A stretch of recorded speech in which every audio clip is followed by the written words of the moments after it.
putus-putus ya, aman ya. Aman. Oke, izinkan saya share screen.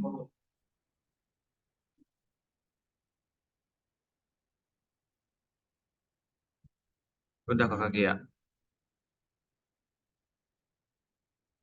Sudah co-host. Oke, sudah terlihat Kakak? Sudah. Sudah, Kak.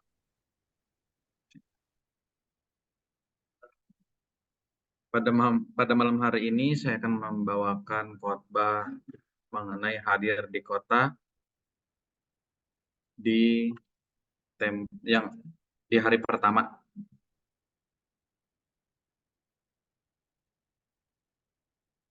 Oke. Hadir di kota-kota. Apakah Tuhan mengasihi kota Anda? Yang kita bisa baca di Matius 9 ayat 36. Melihat orang banyak itu tergeraklah hati Yesus oleh belas kasihan kepada mereka karena mereka lelah dan terlantar seperti domba yang tidak bergembala. Apakah Tuhan mengasihi kota Anda? Temanya itu ya. Oke. Kota itu adalah tempat yang padat penduduknya dan sangat terorganisir yang menjadi pusat dari segala sesuatu, uang, budaya, politik, dan banyak lagi. Contohnya, kita sebut aja kota-kota besar, yaitu Tokyo di Jepang, adalah salah satu kota terpadat di dunia. Kota ini terkenal dengan teknologinya yang tinggi dan memiliki budaya modern yang sangat keren. Sekarang kita bahas apakah Tuhan mengasihi kota Anda? Bagaimana dengan masalah emosional orang-orang yang tinggal di kota? Ternyata hidup di kota tidak selalu seperti yang digambarkan seperti film-film. Orang-orang di kota dapat stres karena berbagai situasi dan juga sesuatu yang bergerak dengan cepat. Bisa juga dengan lalu lintas yang semerawut, contohnya aja di Jakarta. Jakarta ini salah satu kota terpadat di Indonesia. Meskipun dikelilingi oleh banyak orang-orang dan beberapa orang yang mungkin merasa kesepian karena mereka tidak memiliki hubungan yang mendalam,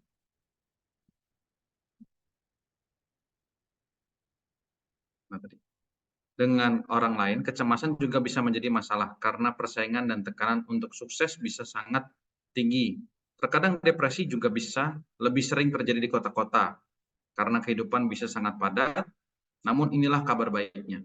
Tuhan mengasihi kota dan itu berarti Dia mengasihi orang-orang yang tinggal di dalamnya dengan segala masalah emosi mereka. Tuhan memiliki hati yang lapang dan tersentuh saat melihat orang-orang mengalami masa-masa sulit. Jadi bagaimana cara Tuhan menunjukkan kasih-Nya kepada kota-kota? Mari kita lihat 3 hal yang menunjukkan kasih-Nya dalam tindakan. Ada 3 hal yang penting yang kita perlu bahas. Yang pertama adalah Tuhan mengutus utusan ke kota-kota. Tuhan mengutus utusan kota-kota, bahwa penyebutan kata kota pertama kali dalam Alkitab adalah kota yang dibangun oleh Kain dan dinamai menurut nama anaknya, itu Henokh. Ternyata Henokh berasal dari keluarga yang memiliki sejarah masalah serius. Keturunannya menciptakan kota di mana beberapa hal gila terjadi seperti pernikahan ganda dan pembunuhan. Tetapi mereka juga kreatif dalam musik dan seni. Setelah air bah, keadaan tidak membaik. Cucu Nuh, khususnya anak-anak Ham, mulai membangun beberapa kota yang jahat. Dan puncaknya adalah ketika mereka membangun Menara Babel dengan ide untuk menjadi terkenal. Dalam Alkitab ada beberapa kota, beberapa paling terkenal adalah Babel, kota-kota yang terkenal adalah Babel, Ur Kasdim, Sodom dan Gomora, dan juga Ninwe dan Yerusalem. Sebagian besar dari kota-kota ini seperti pusat kejahatan dan dosa. Namun yang mengejutkan, terlepas dari semua bencana atau masalah yang mereka hadapi, Tuhan tidak menyerah pada mereka dan Dia mengirim juru kabar dengan perkabaran belas kasihan. Dan kesempatan untuk berubah, kita dapat membaca contoh dari hal ini dalam kisah Yunus. Tuhan menyuruh Yunus pergi ke kota Ninwe untuk memberikan peringatan kepada mereka. Ninwe adalah tempat yang sangat kejam dan penuh dengan kejahatan.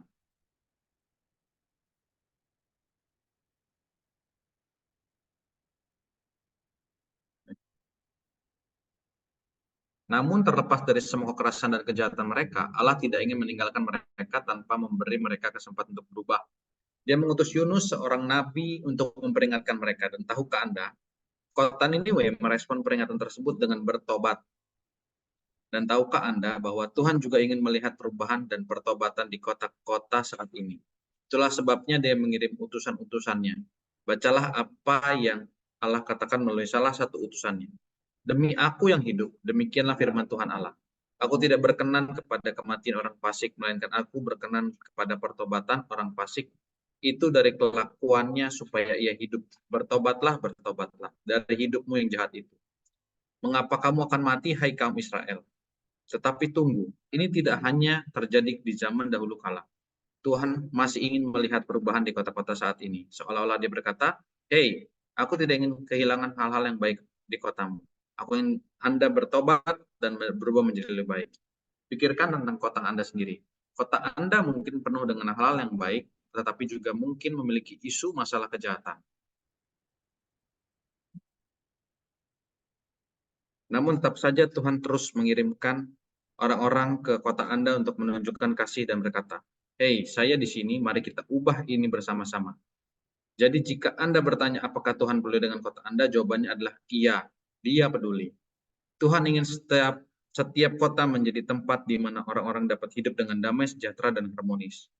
Dia ingin menggunakan orang-orang seperti Anda untuk mewujudkannya. Jadi bersemangatlah dan jadilah bagian dari perubahan di kotamu. Jadi anak-anak muda, Tuhan sedang berusaha untuk mengubah kota-kota yang paling memberontak dan gila sekalipun. Itulah kasih dalam tindakan. Poin yang kedua adalah Tuhan menunjukkan belas kasih kepada kota-kota. Ternyata Tuhan tidak hanya mengirimkan utusan, tetapi juga menunjukkan empati yang besar kepada orang-orang yang tinggal di kota-kota tersebut. Terutama ketika mereka mengalami masa-masa sulit, perhatikanlah Matius 9 ayat 35-36 ini. Demikianlah Yesus berkeliling di ke semua kota dan desa. Ia mengajar dalam rumah-rumah ibadat dan memberitakan Injil Kerajaan Sorga, serta melenyapkan segala penyakit dan kelemahan. Melihat orang banyak itu, tergeraklah hati Yesus oleh belas kasihan kepada mereka. Karena mereka lelah dan terlantar seperti domba yang tidak bergembala. Dan apa artinya memiliki belas kasihan? Singkatnya, ini berarti menempatkan diri Anda pada posisi orang lain dan memahami masalah dan penderitaan mereka. Ya, Tuhan sangat peduli dengan orang-orang dengan orang-orang di kota, terutama ketika mereka mengalami masa-masa sulit. Bayangkan ini, kota Anda bisa menjadi tempat yang penuh dengan kekacauan dan di mana kadang-kadang terasa seolah-olah semua orang tersesat dalam kebingungan. Orang-orang mungkin merasa kesepian, stres, sakit, atau sedang menghadapi masalah lain. Tetapi Tuhan ada di sana. Yesus sendiri berjalan di kota-kota, mengajar dan menyembuhkan orang. Ketika dia melihat kerumunan orang banyak, hatinya tergerak. Dia seperti mengatakan, "Teman-teman, aku ada di sini untuk kalian. Kalian tidak sendirian dalam hal ini. Jika suatu saat Anda merasa kewalahan dan segala sesuatu terjadi di kota Anda, ingatlah bahwa Tuhan memahami Anda. Dia berempati dengan Anda dan semua orang. Tidak peduli betapa kecewanya dunia ini. Tuhan bersedia berada di sana dan menjaga kita. Itulah kasih yang murni dalam tindakan." Poin yang ketiga, Tuhan mengubah kota. Sejauh ini kita telah membahas tentang bagaimana Allah mengirim utusan ke kota-kota dan bagaimana dia merasa iba kepada orang-orang yang tinggal di sana. Namun bukan hanya itu saja. Allah juga ahli dalam memberikan perubahan pada kota-kota. Apakah Anda ingat kisah Saulus dari Tarsus?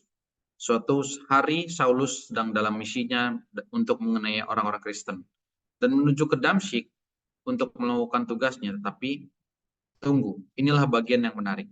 Yesus sendiri menampakkan diri kepadanya di tengah perjalanan untuk mengubah hidupnya secara total.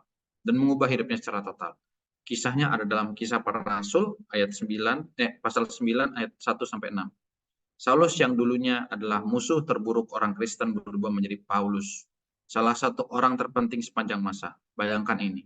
Saulus penganiaya orang-orang Kristen menjadi orang yang mendirikan gereja di mana-mana dan menjadi guru Injil yang hebat. Allah mengupgrade Saulus untuk menjadi seorang yang sama sekali berbeda. Apa yang diajarkan kepada kita? Allah memiliki kuasa yang luar biasa untuk mengubah tidak hanya seseorang, tetapi juga seluruh kota. Ketika anugerahnya bekerja, segala sesuatu dapat berubah. Jika Anda merasa kota Anda membutuhkan perubahan, ingatlah bahwa Tuhan adalah ahli dalam mengubah orang dan segala sesuatu. Dia adalah seniman yang sedang berkarya, membuat segalanya menjadi lebih baik. Dan kesimpulannya, Allah memiliki kasih yang khusus terhadap kota-kota. Di sepanjang Alkitab kita telah melihat bagaimana Dia menunjukkan kasih-Nya dengan cara-cara yang luar biasa. Dia mengirimkan pesan, Dia sangat mengerti, dan Dia bahkan mengubah kota-kota yang sangat berdosa. Sebagai anak muda Tuhan, adalah tugas kita mengasihi kota kita dan memperluas kerajaan Allah di dalamnya.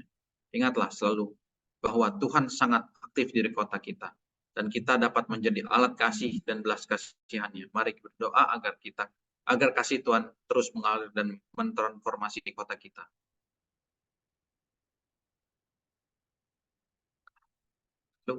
Oke, ini saya langsung baca ke renungan kedua aja. Kedua. Iya Kak, lanjut. Oke, baik. Mari kita lanjut ke renungan yang kedua, hari kedua.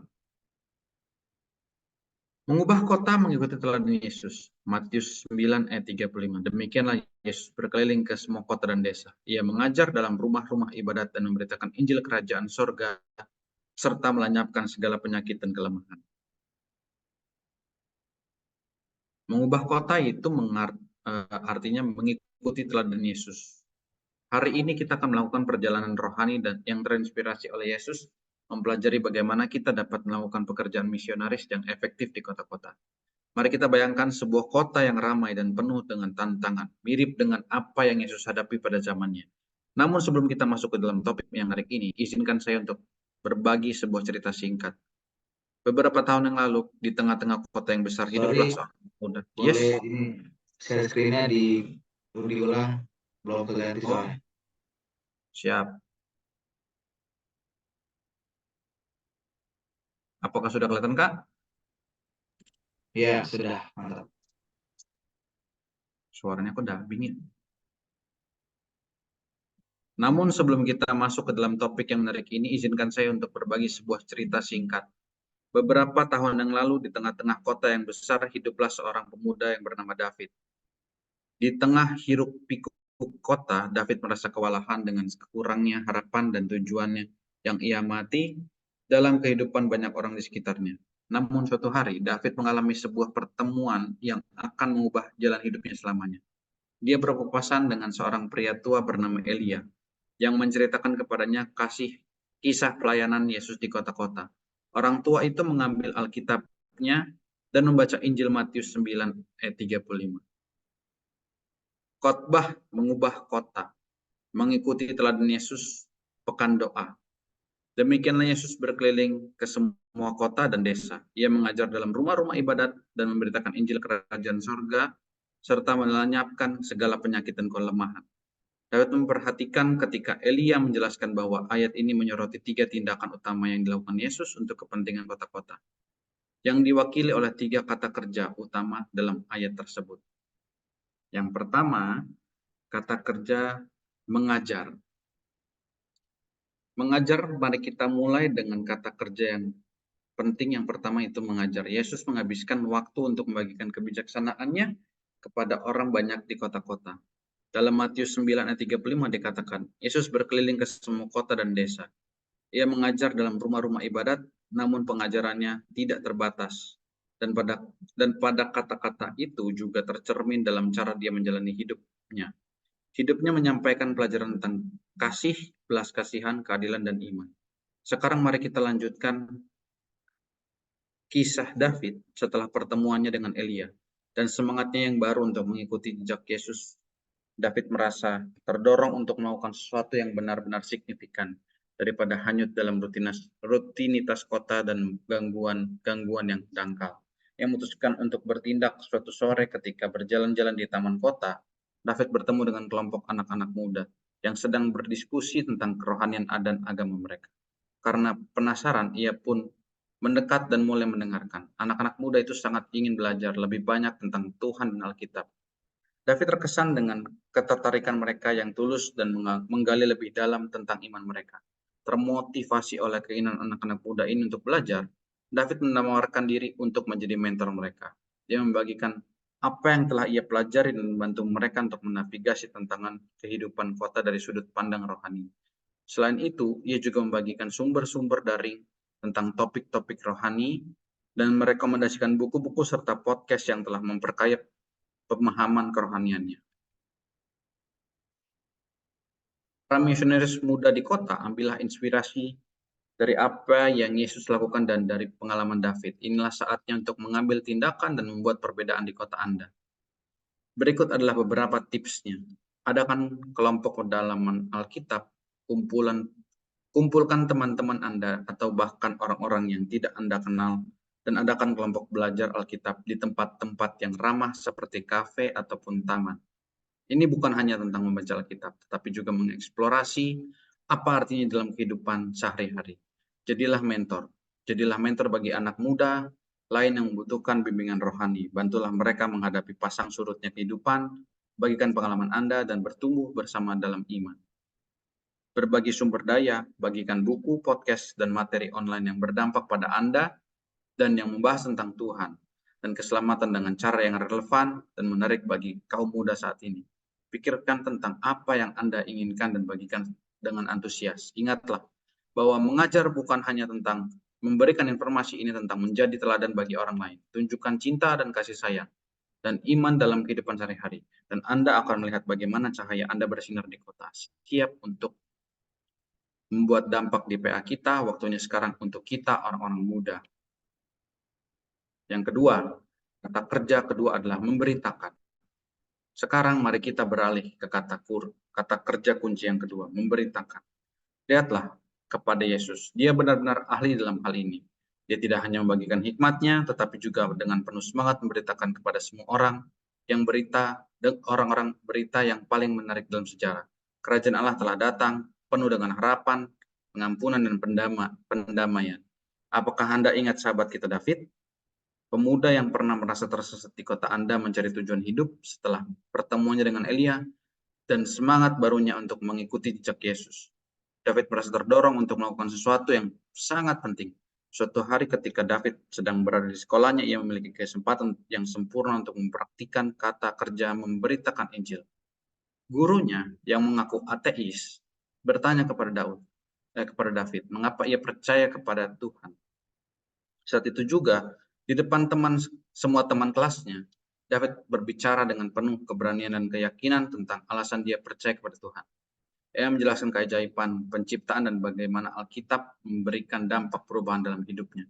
Sekelompok siswa mendengarkan dengan penuh perhatian setiap kata yang diucapkan David, dan bahkan gurunya pun terkesan dalam keteguhan dan keyakinannya. Setelah berbicara selama sekitar 10 menit, David menarik napas dalam-dalam dan membagikan kisah kasih Yesus yang luar biasa dan bagaimana imannya kepadanya telah mengubah hidupnya. Dia berbicara tentang harapan dan pengampunan yang ada dalam Tuhan dan bagaimana rekonsiliasi dapat mengubah segalanya. Dia melakukan dengan keberanian tetapi juga dengan kerendahan hati dan kasih. Ia tidak mencoba untuk memaksakan imannya tetapi membagikan kebenaran dengan cara yang otentik dan penuh hormat. Semangat dan kasih David yang tulus terpancar melalui kata-katanya. Perkabaran David membawa harapan bagi orang-orang muda yang mendengarkannya, sama seperti Yesus. David memberitakan kabar baik dengan keberanian dan kasih.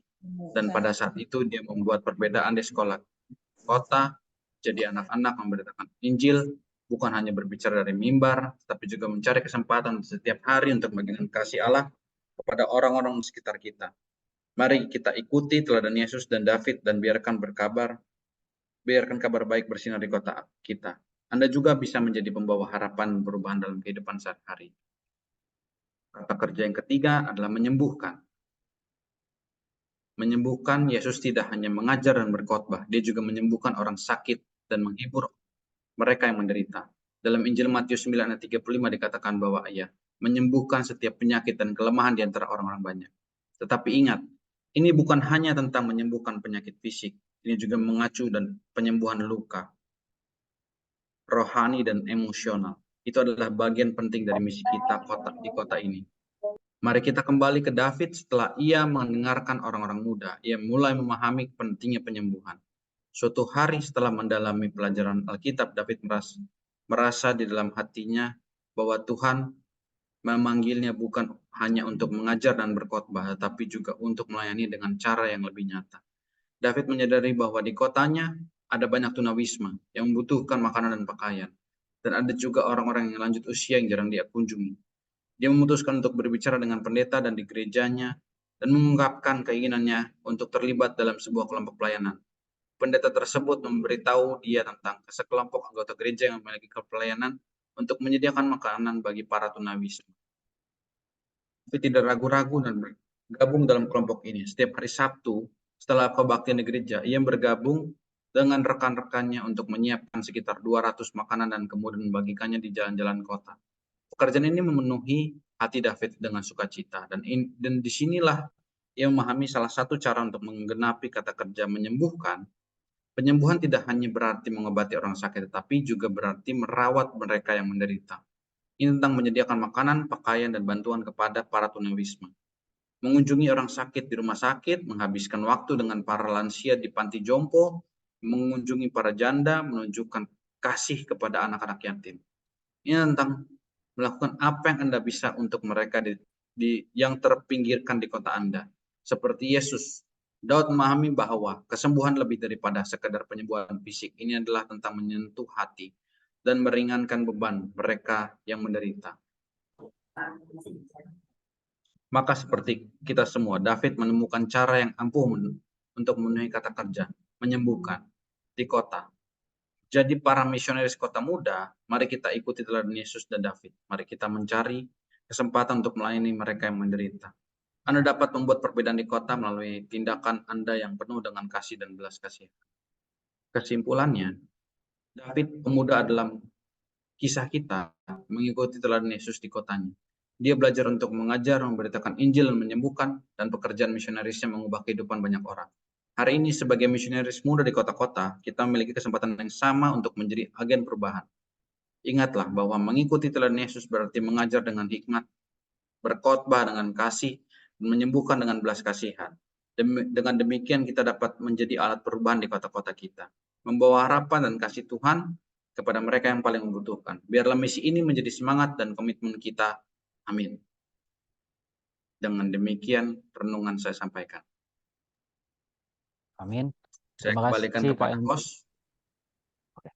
Terima kasih Kak Enrico atas renungan yang telah dibawakan. Kiranya melalui renungan yang telah dibawakan dan cerita yang baru saja kita dengarkan itu tidak lewat begitu saja, tetapi dapat menginspirasi kita dan kita terapkan ke dalam kehidupan kita sehari-hari. Dan pada saat ini mungkin apakah ada tambahan dari ketua tua atau dari Pak Pendeta atau dari kakak-kakak sekalian, apakah ada tambahan?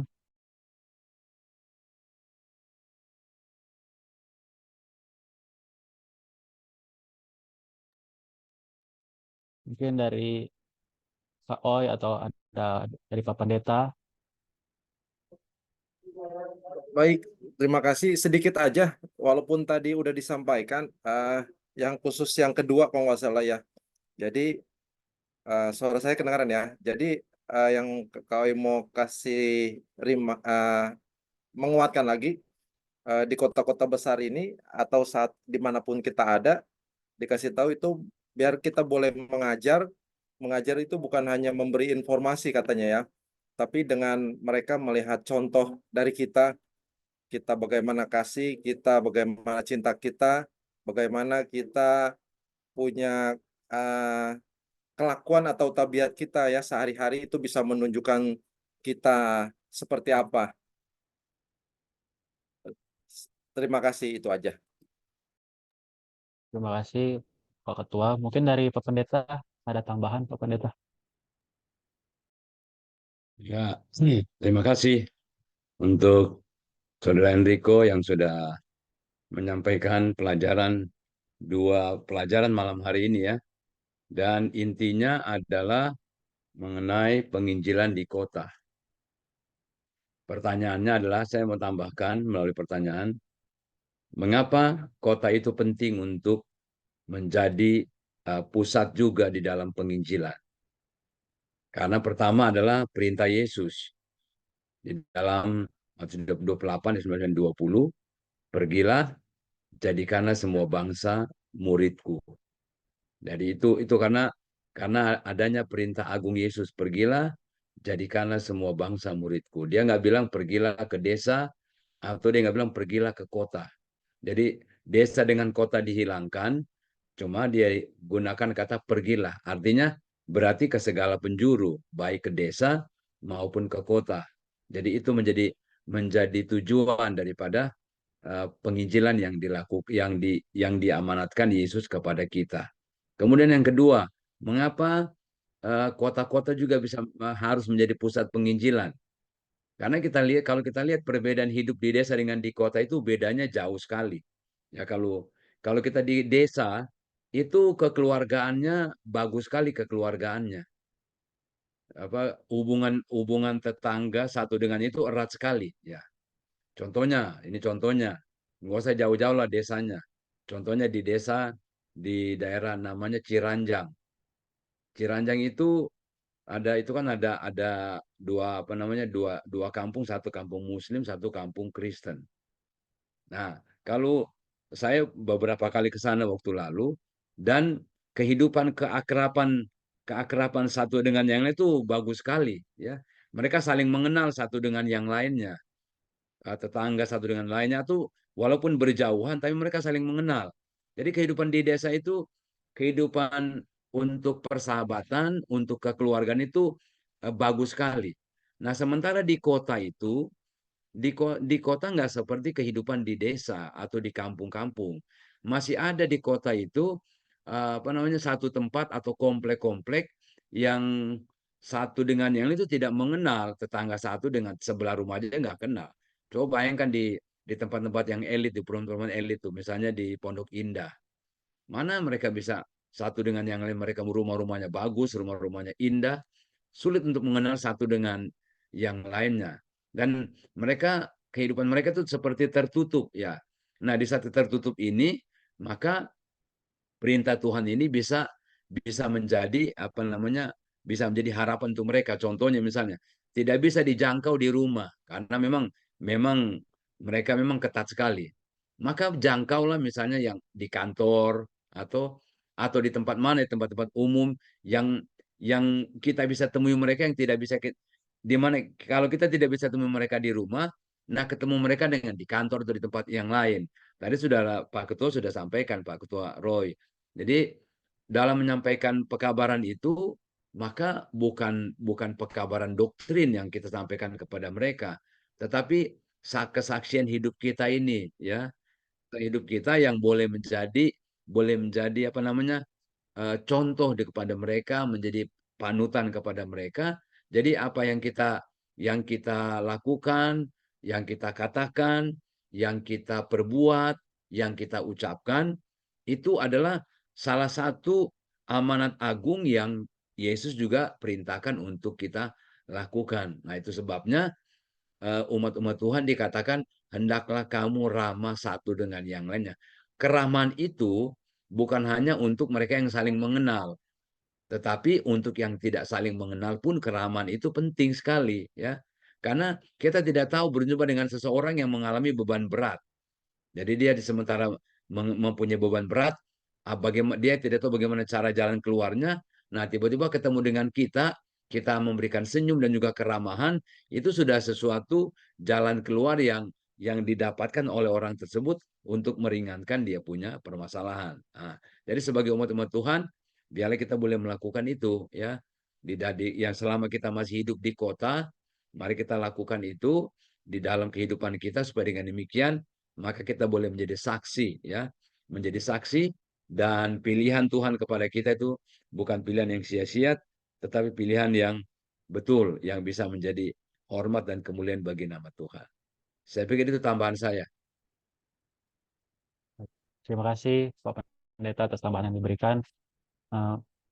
Mungkin ada lagi tambahan dari rekan-rekan orang muda, atau di sini ada Bapak Ketua Beni Inarai dan juga ada Bapak pemimpin PP, Bapak Beni Lokulalan, dan juga ada kakak-kakak senior kita, ada Kak Melisa, ada Kak Deli, Kak ada lagi?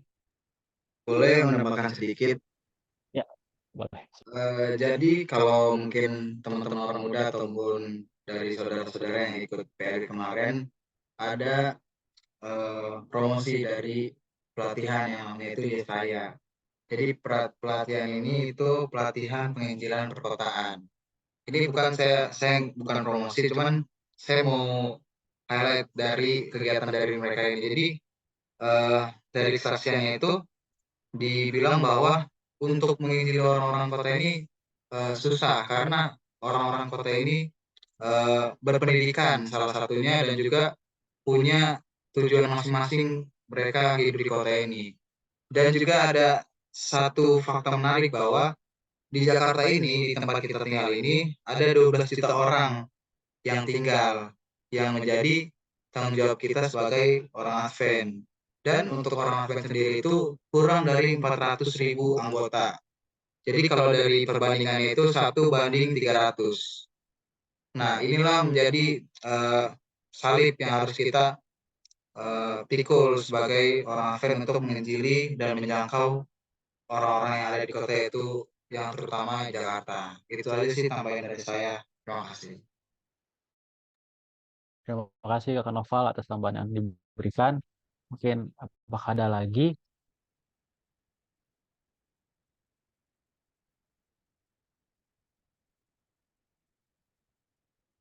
Baik, bila mana tidak ada lagi, terima kasih atas tambahan-tambahan yang sudah diberikan dan juga pelajaran yang telah dibawakan oleh Kak Enrico. Dan pada saat ini kita akan masuk ke jam kesaksian. Sebelum jam permintaan doa, kita akan berada di jam kesaksian. Mungkin apakah ada dari rekan-rekan orang muda, dari ketua-ketua atau Pak Pendeta atau kakak-kakak senior yang memiliki kesaksian, boleh di-share ke kita-kita.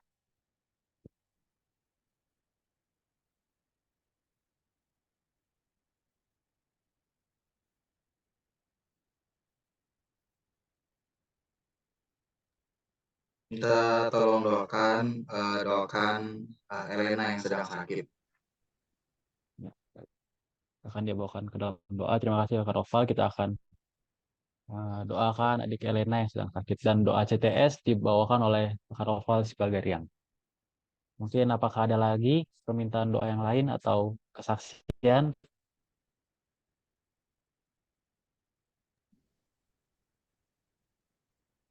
Selamat malam. Selamat malam.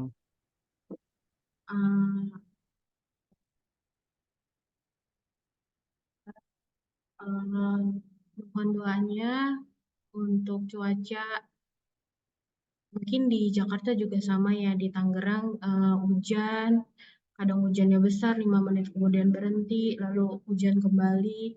Jadi musim hujan ini biarlah kita diberikan kesehatan dan juga diberikan perlindungan dari Tuhan apabila kita berangkat kerja ataupun pergi kemanapun kita berada. Sehingga kita bisa sama-sama besok Sabat untuk beribadah dalam keadaan sehat walafiat. Terima kasih. Mohon bantu Amin. doa. Terima kasih. Baik, kita akan bantu ke dalam doa mengenai cuaca ya. Dan kebetulan juga di tempat saya berada di Unai, ini di Bandung, anginnya juga masih ada angin yang begitu kencang setiap harinya. Dan juga masih sering hujan-hujan. Mungkin ada lagi permintaan doa yang lain.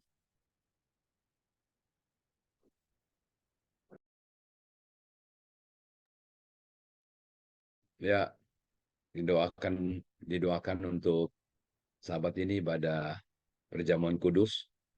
Kita doakan supaya kita masing-masing boleh mempersiapkan hati kita untuk menerima akan upacara yang kudus ini.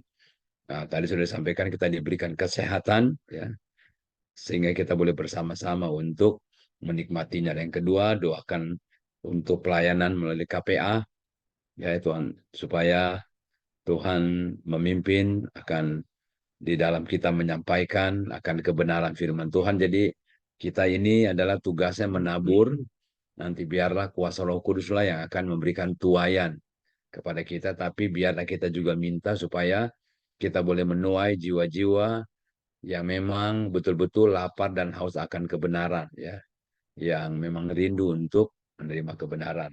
Kita doakan. Terus kita doakan juga untuk mereka yang dalam keadaan sakit, dari beberapa orang termasuk Emily ini. Doakan juga Emily. Tadi sudah disebut oleh Pak Saudara Noval, ada yang sakit, tapi Elena sakit, kemudian Emily juga, ini dia panas lagi. Jadi mungkin rencana mau dibawa ke dokter nih sekarang, jadi tolong didoakan. Mau diperiksa darah aja ini, tolong didoakan supaya hasilnya baik. Ya, itu saja, udah lagi ya. Baik. Terima kasih Pak Pendeta. Kita akan bawakan ke dalam doa perjamuan yang akan berlangsung Sabat ini, KPA yang sedang berjalan, dan juga adik Emily yang sedang sakit. Apakah ada lagi? Dan tentu juga kita doakan ibadahkan doa orang muda kita selama 1 minggu ini agar dapat berjalan dengan lancar. Mungkin ada lagi.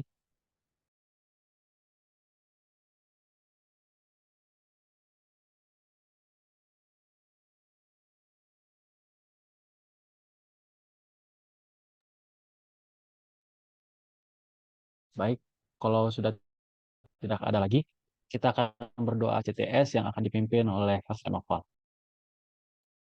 Baiklah, mari kita mempersiapkan diri kita, duduk ataupun di tempat masing-masing, bersilakan sehingga kita mendapatkan posisi yang nyaman ketika berdoa. Kita akan menyanyikan lagu dari lagu Sion nomor 268.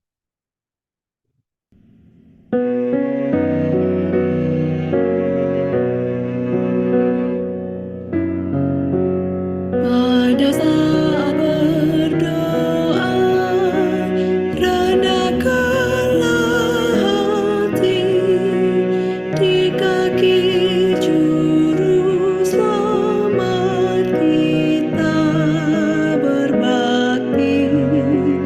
Jika kita berjaya, kita dilindungnya. Oh, betapa bahagia duduk di hadiratnya saat berdoa, saat terindah. Oh, betapa bahagia duduk di hadiratnya. Tuhan Allah Bapa kami yang bertata dalam kerajaan surga, ya Bapa, kami datang dengan rendah hati, datang untuk memuji, memuliakan nama-Mu saja ya Bapa, oleh karena atas kemuliaan-Mu dan juga perbuatan-Mu yang ajaib dalam hidup kami, sehingga kami dapat berkumpul di sini untuk dapat bersama-sama datang kepada-Mu ya Bapa. Kiranya Engkau mendengarkan puji-pujian yang akan disampaikan oleh anak-anak.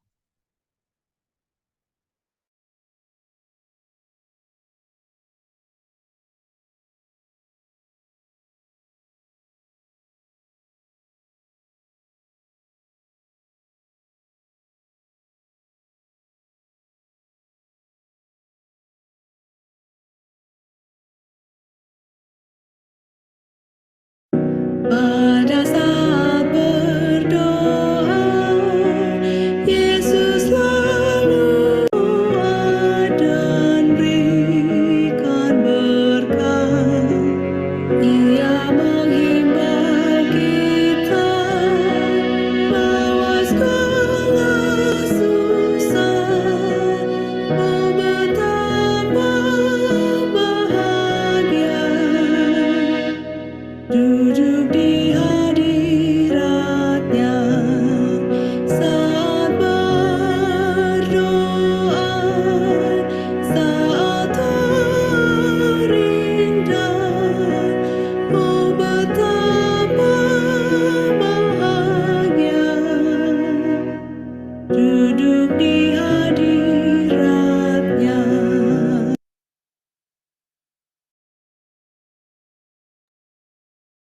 Tuhan, Allah Bapa kami yang bertata dalam kerajaan surga, ya Bapa kami datang, menundukkan kepala kami, mengakui bahwa kami manusia yang berdosa, bahwa kami mengakui bahwa banyak kesalahan dan dosa kami dalam perkataan, perbuatan, pemikiran yang jauh daripada Engkau, dan yang sangat-sangat menyakiti hatimu saja, Bapa.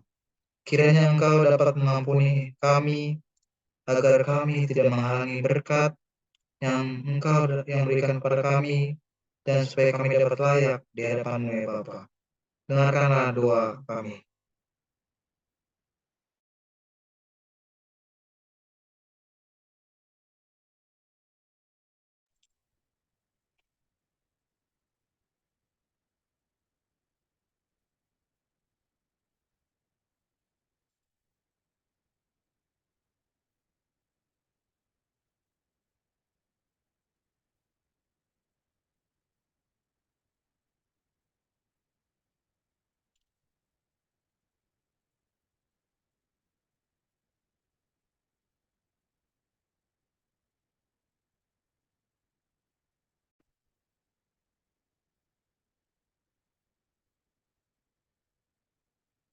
Pada zamanmu kepada Tuhan, kasih-Nya tak terduga, damai diberikannya, oh betapa bahagia duduk di hadirat-Nya saat berdoa, saat terindah, oh betapa bahagia duduk di hadirat-Nya. Bapa kami yang berada dalam kerajaan surga, kami datang kepadamu mengucap syukur, ya Bapa, atas segala berkat yang Engkau telah berikan dalam kehidupan kami, terutama nafas hidup yang masih kami dapat rasakan, kesehatan, kecukupan, dan juga kami mengucap syukur atas segala berkat yang Engkau masih berikan kepada kami, ya Bapa. Kami mengucap syukur, kami masih dapat mendengarkan firman Tuhan yang telah dibawakan oleh Kak Enrico, yang kiranya itu dapat membuat iman kami, kerohanian kami lebih dekat, lebih setia kepada-Mu saja, Bapa. Dengarkanlah seruan pujian ucapan syukur kami.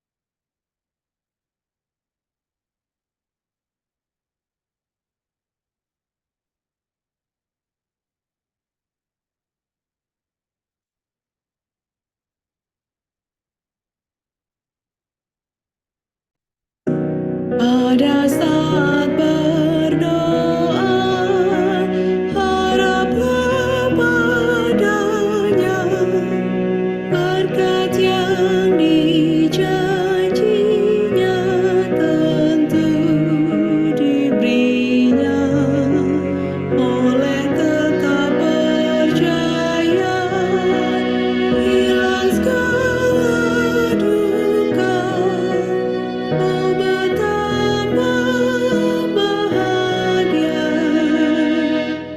duduk di hadirat-Nya saat berdoa, saat terindah, oh betapa bahagia duduk di hadirat-Nya. Bapa kami yang bertata dalam kerajaan surga, ya Bapa, kami datang untuk menaikkan doa permohonan kami Ya Bapa, kami berdoa kiranya Engkau dapat memberkati pekan doa pemuda yang sedang berlangsung selama 1 pekan ini ya Bapa. Kiranya kami dapat melaksanakannya dengan penuh berkat dan juga kesehatan dari surga ya Bapa. Kami berdoa juga kiranya Engkau dapat memberkati anak-anak muda di gereja Advent Warakas, mulai dari yang paling muda hingga yang dewasa. Kiranya Engkau dapat memberkati dalam pendidikan maupun pekerjaan atau dalam mencari pekerjaan maupun dalam mencari teman hidup. Kiranya Engkau dapat memberikan jalan yang terbaik kepada kami orang-orang muda. Dan juga kiranya Engkau dapat memberkati kami anak-anak muda supaya dapat menjadi terang dan berkat bagi sekitar kami seperti firman yang telah kami dengar ya Bapa.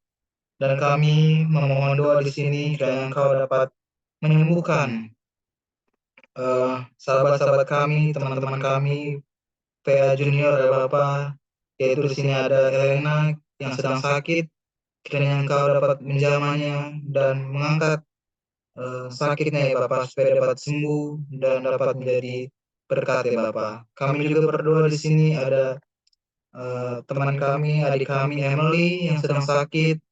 Engkau tahu keadaan dari kondisinya ya Bapak, di mana Emily sempat panas lagi dan akan dilakukan pemeriksaan darah sehingga Engkau dapat memberikan hasil yang terbaik dari hasil pemeriksaan darahnya ya Bapak. Ya Bapak, kami berdoa di sini juga untuk KPA-KPA di kota di Gereja Warakas yang sedang berjalan. Kiranya Engkau dapat memberkati pelaku-pelaku KPA supaya dapat menjadi berkat dan dapat menuai benih-benih yang kami telah tabur ya Bapak.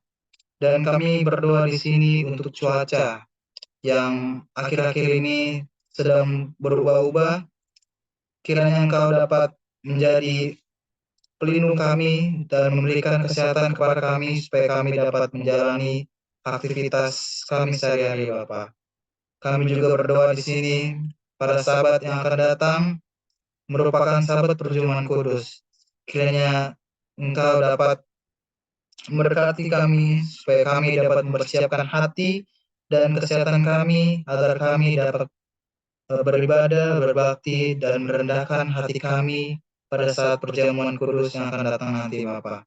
Tidak lupa kami mendoakan pembicara yang telah eh, berfirman pada malam hari ini yaitu Saudara Enrico, kiranya Engkau dapat memberkati dia dalam pekerjaannya, keluarganya, dan juga kesehatannya Bapak.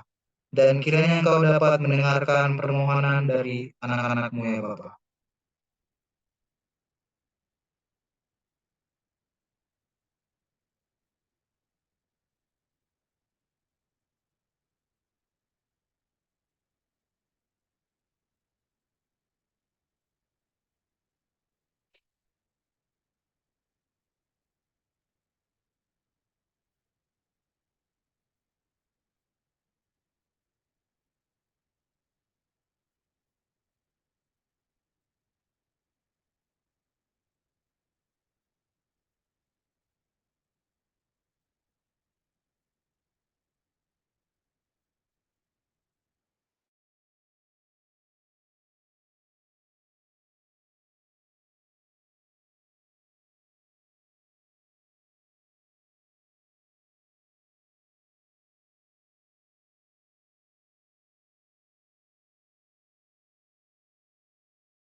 kami tidak lupa mendoakan salah satu dari pemuda kami, yaitu saudara dari sahabat kami, Kak Romi Walangitan, telah dipanggil oleh Tuhan.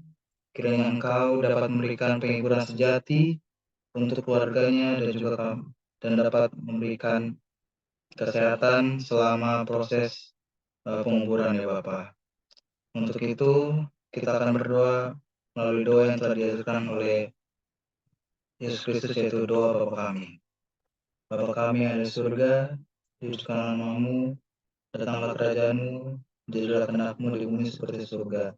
Berikanlah kami pada hari ini makanan kami yang secukupnya, dan ampunilah kami akan kesalahan kami, seperti kami juga sudah mengampuni orang yang salah kepada kami. Dan janganlah membawa kami ke dalam cobaan, tapi lepaskanlah kami dari yang jahat. Karena Engkau yang punya kerajaan, dan kuasa, dan kemuliaan sampai selama-lamanya. Amin. Terima kasih Kakak Novel atas doa CTS yang telah dibawakan. Pada saat ini kita akan menutup perbaktian kita. Kita menyanyi dari lagu Sion nomor 223, Yesus panggil aku ikut.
untuk doa tutup dibawakan oleh pembicara kita, Kak Enrico. Oke, mari kita bersatu dalam doa. Bapa kami yang berada dalam kerajaan surga, kami ucap syukur dan berterima kasih karena kasih Tuhan. Kita masih diizinkan mengikuti acara Global Youth Day dan mendengarkan renungan. Biarlah apa yang kami dengarkan bisa menjadi pedoman bagi hidup kami, khususnya pemuda-pemudi-Mu ya Tuhan. Ampuni dosa dan kesalahan kami yang begitu banyak, dan bila kami beristirahat pada malam hari ini, biarlah Tuhan memberikan kami perlindungan. Hanya dalam nama Tuhan Yesus Kristus kami berdoa dan mengucap syukur. Amin. Amin. Terima kasih. Dan pada saat ini kebaktian Pekan Doa Orang Muda kita telah selesai di hari yang pertama. Dan untuk pengumuman, jangan lupa kita boleh hadir lagi esok hari pada malam hari jam 7 juga by Zoom. Kita dapat kembali lagi berkumpul dan untuk mengikuti kebaktian lagi. Dan sebelum kita keluar, kita akan melakukan kita akan melakukan dokumentasi. Dan untuk dokumentasi boleh minta tolong Kakak Noval.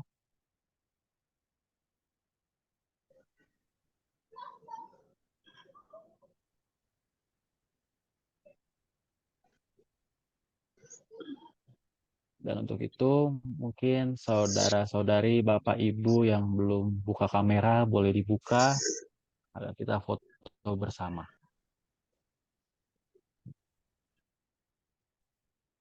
Oke, saya ambil alih. Semuanya sudah buka kamera. Oke, senyum.